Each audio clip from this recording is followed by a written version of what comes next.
बिस्मिल्लाहिर्रहमानिर्रहीम। अस्सलाम वालेकुम स्टूडेंट्स, उम्मीद करती हूँ सब खैरियत से होंगे। चलिए जी बच्चों, आज हम करते हैं चैप्टर नंबर 7 स्टार्ट। तो चैप्टर नंबर 7 में हमने क्या पढ़ना है, परमुटेशंस को पढ़ना है एंड कॉम्बिनेशन को पढ़ना है। ठीक है, परमुटेशंस हमारे पास वो चीज़ होती है जिसमें तब्दीलियाँ और रमा हो रही हैं। मतलब हमारे पास कोई भी चीज़ है, उनको हमने अरेंज करना है, उसमें देखनी कितनी पॉसिबिलिटीज़ हैं। कॉम्बिनेशंस वो होता है चीज़ कि मतलब किसी चीज़ का मजमुआ, ठीक है, हमारे पास जो तब्दीलियाँ हो रही हैं उनका मजमुआ। लेट्स सपोज कि हमारे पास 4 स्टूडेंट्स हैं और 4 ही चेयर्स हैं, उनको हमने अरेंज करना है। मतलब उसमें देखनी कितनी पॉसिबिलिटीज़ आ रही हैं। ठीक है, तो वो चीज़ क्या हो जाती है, हमारे पास परमुटेशंस एंड कॉम्बिनेशंस हो जाती है।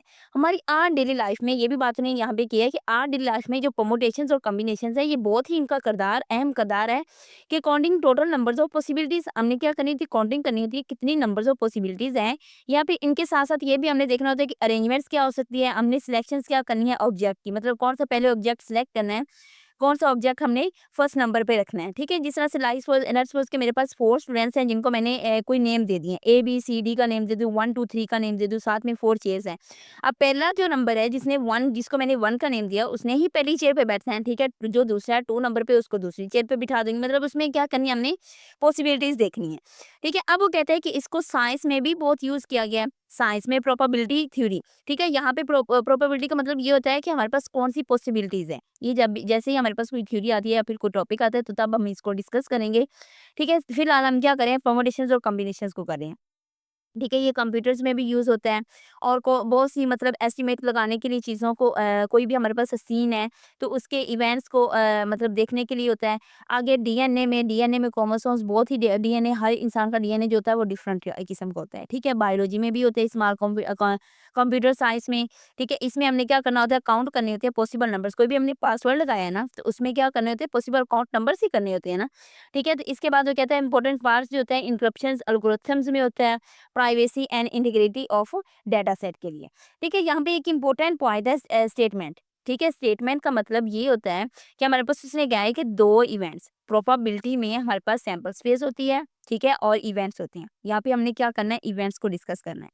इवेंट्स हमारे पास किस तरह से होंगे, उसने क्या है कि सपोज करें कि दो इवेंट हैं ए और बी। लेट्स सपोज कि मैंने ए को दे दिया है कि 10 इवेंट्स हैं इसमें, और बी को मैंने दे दिया है कि इसमें 20 इवेंट्स हैं। ठीक, अब इन दोनों में दो इवेंट्स, ए इवेंट्स जो है वो अकर कर रहा है एम डिफरेंट वेज। ठीक है, एम डिफरेंट वेज, यहाँ पे उसने एम का नेम दिया है लेकिन मैंने इसको नंबरिंग दे दिया। ठीक है, यहाँ पे वो कहते हैं एंड द इवेंट बी जो है वो occurs in an different ways. ठीक है, ये बात होगी। अब वो कहते हैं टोटल नंबर ऑफ वेज, तो जाहिर बात है जो टोटल नंबर हम करने हैं तो 10 को क्या करेंगे, मल्टीप्लाई कर दें 20 के साथ। लेकिन यहाँ पे इसने क्या किया, एम को मल्टीप्लाई किया एन के साथ। ठीक है, अब यहाँ पे आ जाता है फैक्टोरियल। फैक्टोरियल की बात ये होती है कि अगर हमारे पास उसने क्या किया है, फैक्टोरियल में कोई भी नंबर दे दिया, 4 चेयर्स दे दिए, 4 स्टूडेंट्स दे दिए हैं, वो कहता है कि interested in counting are the possible ways the students can be seated.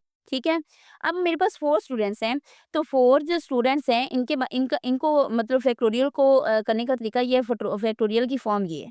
ठीक है, इसको करने के लिए हमें क्या करना पड़ता है, पीछे को जाना पड़ता है। 4 multiply by 3 multiply by 2 multiply by 1। ठीक है, ये इसकी क्या हो जाएगी, फॉर्म बन जाएगी। इस तरह से हम क्वेश्चन को सॉल्व आउट कर देंगे। ठीक है, तो यहाँ पे आ जाते हैं आगे फैक्टोरियल प्रिंसिपल्स ऑफ काउंटिंग, ये 4 है देखें। 4 को हमने इस तरह से राइट किया है, मतलब 1 तक लेकर आना है। इसका फार्मूला आप लोग याद कर लेंगे तो एक्सरसाइज में से क्वेश्चन सोल्व हो जाएंगे।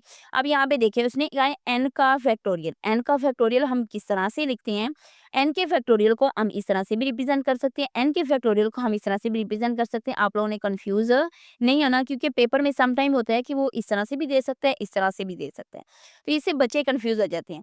ये लॉन्ग क्वेश्चन में मतलब जब मैंने पेपर दिए थे ना, तो तब इस फॉर्म में उसने क्या किया था, क्वेश्चन दिया था। ठीक है, इस फॉर्म में क्वेश्चन दिया था, तो इसको क्वेश्चन को भी हम फैक्टोरियल की ही फॉर्म देंगे।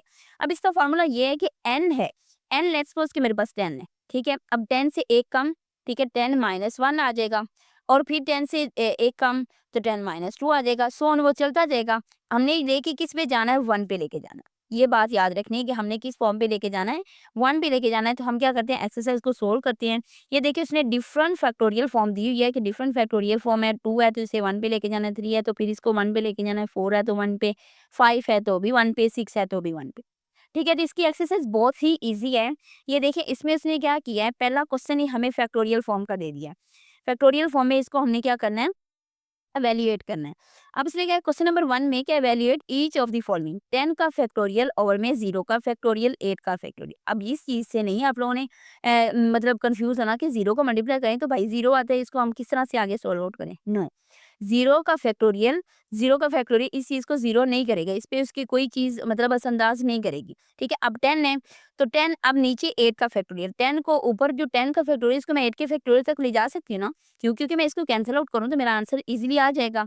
अब मैंने क्या किया, 10 के बाद हमारे पास 9 आता है, क्यों? क्योंकि हमारे पास n का फैक्टोरियल जो था वो इक्वल था n इंटू n-1, ठीक है? n-2 सो ऑन चलता जा रहा था, 3.2.1 तक आ रहा था, ठीक है?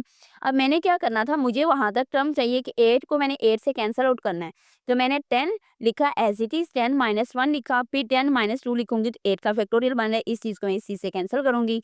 10 को मैंने 9 के साथ मल्टीप्लाई किया तो 10 9 90 होता है, ठीक है? सेकंड पोर्शन पे भी इसी तरह से 12 का फैक्टोरियल, अब ये 12 -3 है, इसको माइनस करेंगे 9 का फैक्टोरियल, अब मैं इतना खोलूँ कि यहाँ पे 9 का फैक्टोरियल आ जाए, ठीक है? 9 का फैक्टोरियल 9 के फैक्टोरियल से कैंसल, फिर मैंने इसकी फैक्टोरियल फॉर्म खत्म करनी है, 3 मल्टीप्लाई बाय 2, अब 2 के बाद क्या आता है, मल्टीप्लाई बाय 1, उसकी कोई मतलब उसको मल्टीप्लाई करें ना करें कोई इश्यू नहीं है उस चीज़ का। अब यहाँ पे आ जाता है 2 1 ज़ा 2 2 5 ज़ा 10, ठीक है? 3 1 ज़ा 3 3 4 ज़ा 12, ठीक है? तो यहाँ पे 1 रह जाएगा, इनको आपस में हमने मल्टीप्लाई किया तो 220 इसका आंसर आ जाएगा। नेक्स्ट पार्ट भी ईज़ी है, इसको अगर आप लोग दिल लगा के करेंगे तो कोई मुश्किल नहीं है ये एक्सरसाइज़। अब यहाँ पे उसने 1440 और यहाँ पे 2400 लिखा है, ठीक है? अब यहाँ पे मैंने इसको खोलना है, 3.2 का फैक्टोरियल, अगर ये फैक्टोरियल नहीं लगाना चाहते तो मल्टीप्लाई 1 लिख दें। अब 4 यहाँ पे मैंने एज़ इट इज़ लिख दिया, क्यों? क्योंकि 4 यहाँ पे भी होगा। अब 14 मतलब 1440 है और ये 2400 है, 5.4 का फैक्टोरियल, 2 का फैक्टोरियल। अब 2 का फैक्टोरियल इसमें भी है, 2 का फैक्टोरियल इसमें भी है, 4 का फैक्टोरियल इसमें भी है, इसमें भी है। अब मैंने क्या करना है कि ये 3 और 5 को खत्म करना है। 3 का टेबल पड़ा और ये 480 आ गया, 5 का टेबल पड़ा तो ये मतलब 480, दोनों पे क्या किया, 480 480 आ गया। अब मैंने इसका एलसीएम ले लिया, ठीक है? अब एलसीएम लिया तो ये देखें, इसमें 480 प्लस 480, ठीक है? तो यहाँ पे 2 आ जाएगा, 2 इंटू 480, जमा करने से भी तो वही आता है ना, तो मैंने 2 और 480 लिख दिया। अब ये 2 2 से कैंसल आउट हो जाएगा। 4 को मैंने खोला तो 480 और में 4 multiply by 3 multiply by 2 multiply by 1, 480 और में 24, तो ये 20 इसका आंसर आ जाएगा। नेक्स्ट में देखें n+2 का फैक्टोरियल, n+1 का फैक्टोरियल।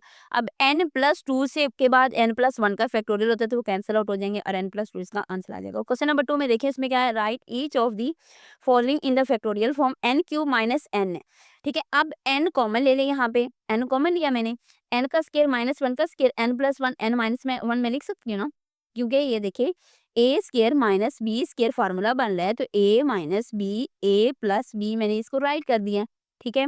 अब यहाँ पे नेक्स्ट मैंने क्या करना है इसको कि n+1 n.n-1 n-2 so on 3.2.1 तक, ये चीज़ जो थी मेरे पास मौजूद थी, इस चीज़ को मैंने इसमें ऐड अप कर दिया, ठीक है? अब यहाँ पे देखिए n+1 का फैक्टोरियल बन रहा है, नीचे n-2 का फैक्टोरियल बन रहा है, ठीक है?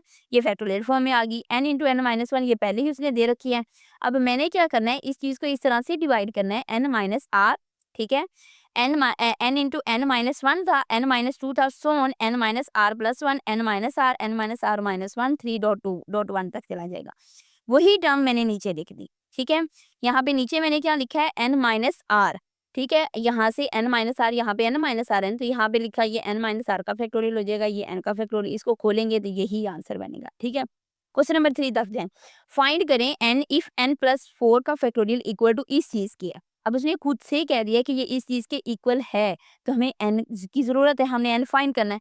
अब यहाँ पे n का फैक्टोरियल इसको इसके नीचे ले जाएँ, ठीक है? मैंने इसको इसके नीचे लेगी, n+4 के फैक्टोरियल को मैंने खोला, नीचे n का फैक्टोरियल है, ये n+4 n+3 n+2 n+1 n का फैक्टोरियल आ जाएगा, ये कैंसल आउट हो गया, n 3024 आ जाएगा, ठीक है? अब n+4 n+3 n+2 n+1 है, ये इसको मैंने क्या किया, इसकी तहज़ी कर ली, ठीक है? ये 6 multiply 7 multiply by 8 multiply by 9 तक जाता है। अब यहाँ पे देखें, n में मैं क्या चीज़ ऐड करूँ तो ये 9 बने, 5 जमा 4 9 होता है, 5 जमा 3 8 होता है, 5 जमा 2 7 होता है, 5 जमा 1 कि मतलब ये 1 करेंगे ऐड तो 6 हो जाएगा। अब n क्या हो गया यहाँ पे, 5 हो गया ना, ठीक है? यहाँ से आप लोगों ने आइडिया लगाना है कि मैं अगर इसकी तहज़ी करूँ तो ये मेरे पास फॉर्म बन गया। अब मैंने n ऐसा ऐड करना है कि वो 9 बने, तो ये 5 इसका 9 n आ जाएगा, क्योंकि आगे लेंथ ही हो जाए ना, ये इस तरह से शॉर्ट फॉर्म है इसकी। क्वेश्चन नंबर 4 में देखिए उसने क्या, इफ 1/7 का फैक्टोरियल प्लस 1/8 का फैक्टोरियल इक्वल है x ओवर में एन 9 का फैक्टोरियल फाइंड क्या करना है, x फाइंड करना है, ये चीज फाइंड करनी है।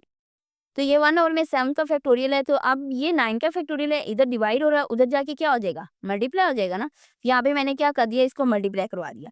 अब मल्टीप्लाई करवाया तो 1/7 का फैक्टोरियल 1 प्लस 1 ओवर में 8 का फैक्टोरियल इक्वल है किस चीज़ के, x के। अब इसको आपस में मल्टीप्लाई करा दें। अब नीचे मैंने क्या किया है, ये देखिए 9 का फैक्टोरियल 9 क्रॉस 8 क्रॉस 7 का फैक्टोरियल कैंसिल, 9 क्रॉस 8 का फैक्टोरियल ये कैंसिल, 9 क्रॉस 8 प्लस 9 तो 72 प्लस 9 किस चीज़ के इक्वल आ जाएगा, 81 के इक्वल आ जाएगा। तो ये किसकी वैल्यू है, x की वैल्यू आ जाएगी। ठीक है, क्वेश्चन नंबर 5 में देखें, क्वेश्चन नंबर 5 में भी उसने क्या किया, प्रूव कह दिया। अब प्रूव जो होते हैं वो बहुत ही इजी होते हैं, क्यों, क्योंकि हमारे पास उसमें left hand side right hand side दी होती है। हमने क्या करना होता है, एक चीज को पकड़ना है, हमें पता है कि हमने इसको इस चीज के इक्वल प्रूव करना है। तो अब यहाँ पे देखें मैंने क्या किया, लेफ्ट हैंड साइड को ले दिया, 2n+1 का फैक्टोरियल इक्वल टू इस चीज के, उसने कहा कि ये इस चीज के इक्वल है। ठीक है, अब यहाँ पे वो कहता है कि group even and odd arrangements, 2n+1 का फैक्टोरियल 1.2.3.4 2n.2n+1 तक इसको मैंने अरेंज कर दिया है। अब यहाँ पे 1 2.4 डॉट इवन अलहदा कर लिए, ओड अलहदा कर लिए। अब ये जो चीज़ है ये 2 की n, ठीक है, 1.2.3 ये एज इट इज आ जाएगा। अब यहाँ पे आ जाएगा 1.3.5, ये टर्म यहाँ पे लिख दी ना मैंने, यहाँ पे ये 2n-1 2n+1 तक चला जाएगा। अब 2n+1 इक्वल है किस चीज़ के, 2 की n, इस चीज़ को, इस फैक्टोरियल को मैंने ओपन किया है यहाँ पे। ठीक है, 2 की n का फैक्टोरियल 1.3.5 2n-1 2n+1 आ जाएगा। अब यहाँ पे हमारे पास क्या आ जाएगा, इसका मैंने करना है 2n+1 का फैक्टोरियल ओवर में n का फैक्टोरियल। जाहिर बात है इधर n का फैक्टोरियल करूंगी तो ये n का फैक्टोरियल इधर भी डिवाइड करूंगी, इधर भी डिवाइड करूंगी, ये कैंसिल आउट हो जाएंगे और ये इस चीज के इक्वल आ जाएगा, तो ये हैंस प्रूव हो जाएगा। ठीक है, अब नेक्स्ट वो कहता है क्वेश्चन नंबर 6 में express as a single fraction में हमने इसे कन्वर्ट करना है। n+2 का फैक्टोरियल और में r+2 का फैक्टोरियल, n+1 का फैक्टोरियल और में r+1 का फैक्टोरियल। अब n+2 n+1 का फैक्टोरियल, r+2 r+1 का फैक्टोरियल, इसको थोड़ा सा हमने मतलब किया हमने चेंज कर दिया, इसकी नेक्स्ट फॉर्म लिख दी, n+1 का फैक्टोरियल r+1 का फैक्टोरियल। अब n+1 का फैक्टोरियल ओवर में r+1 का फैक्टोरियल इधर भी है इधर भी है, इसको कॉमन ले लें, n+2 ओवर में r+2 + 1/1। ठीक है, अब यहाँ पे मैंने क्या किया, n+1 का फैक्टोरियल यहीं पे रखा है, इसमें क्या कर देंगे, इसको मतलब इसको कॉमन ले लेंगे, n+2 + r+2 और में r+2 आ जाएगा। n+1 का फैक्टोरियल n + r+4 और में r+2 का फैक्टोरियल, तो ये इसकी सिंगल फॉर्म बन जाएगी। ठीक है, लास्ट क्वेश्चन है हमारा क्वेश्चन नंबर 7, उसमें उसने कुछ थ्योरीज थोड़ी सी दे दिया। उसने कहा कि देयर आर 4 डिस्टिंक्ट कलर, चार जो है वो डिफरेंट हमारे पास कलर हैं बाल्स के, एंड 4 बॉक्सेस हैं ऑफ सेम कलर्स के। ठीक है, सेम कलर के बॉक्सेस हैं, डिफरेंट कलर के बाल्स हैं, as those of the balls determine the number of possible ways the balls one each in a box, मतलब हर एक बाल जो है वो बॉक्स में होना चाहिए। इसमें पॉसिबिलिटीज हमने फाइंड करनी है कि पॉसिबिलिटीज क्या है। ठीक है, that a balls does not go to a ball मतलब box on its on colour, मतलब जो है जो डिब्बे का कलर है ना वही बाल उसमें नहीं जानी चाहिए। अब कहते हैं there are red green yellow blues balls and boxes. ठीक है, रेड ब्लूज, अब नौ, अब मेरे पास रेड है बॉक्स है, ठीक है, green box, blue and yellow. ठीक है, अब यहाँ पे इसने क्या है, अगर यहाँ पे ग्रीन है, ठीक है, ग्रीन है, तो हमारे पास रेड है ना, तो यहाँ पे रेड नहीं आना चाहिए। ठीक है, ये बॉक्स हमारे पास रेड है ना, तो इसमें रेड नहीं आना चाहिए, ग्रीन आएगा, येलो आएगा और ब्लू आएगा। अब ग्रीन बॉक्स पे पहुंचे, ग्रीन बॉक्स पे ग्रीन नहीं आना चाहिए, रेड येलो और ब्लू आ जाएगा। ब्लू बॉक्स पे पहुंच जाए तो यहाँ पे रेड और येलो आएगा। बाकी मेरे पास कलर येलो पे आके कौन से कलर रह जाते हैं, सिर्फ रेड रह जाता है। ठीक है, अब यहाँ पे मेरे पास क्या आ जाना है, ग्रीन आ जाना है, ब्लू आ जाना है एंड येलो, और यहाँ पे क्या आ जाना है, रेड आ जाना है। क्यों, क्योंकि मैंने ग्रीन येलो और रेड ब्लू लिए थे। अब ग्रीन जो है यहाँ पे कितने कलर हैं, 3 हैं। ठीक है, और यहाँ पे भी 3 है, यहाँ पे 2 है, इनमें कितनी 9 कॉम्बिनेशंस 9 पॉसिबिलिटीज हैं कि हम इसको अरेंज कर सकते हैं। चलिए जी बच्चों, हमारी एक्सरसाइज हो जाती है कंप्लीट। नेक्स्ट लेक्चर में हम करेंगे 7.2। तो तब तक के लिए अल्लाह हाफिज़, अपना बहुत बहुत ख्याल रखिएगा।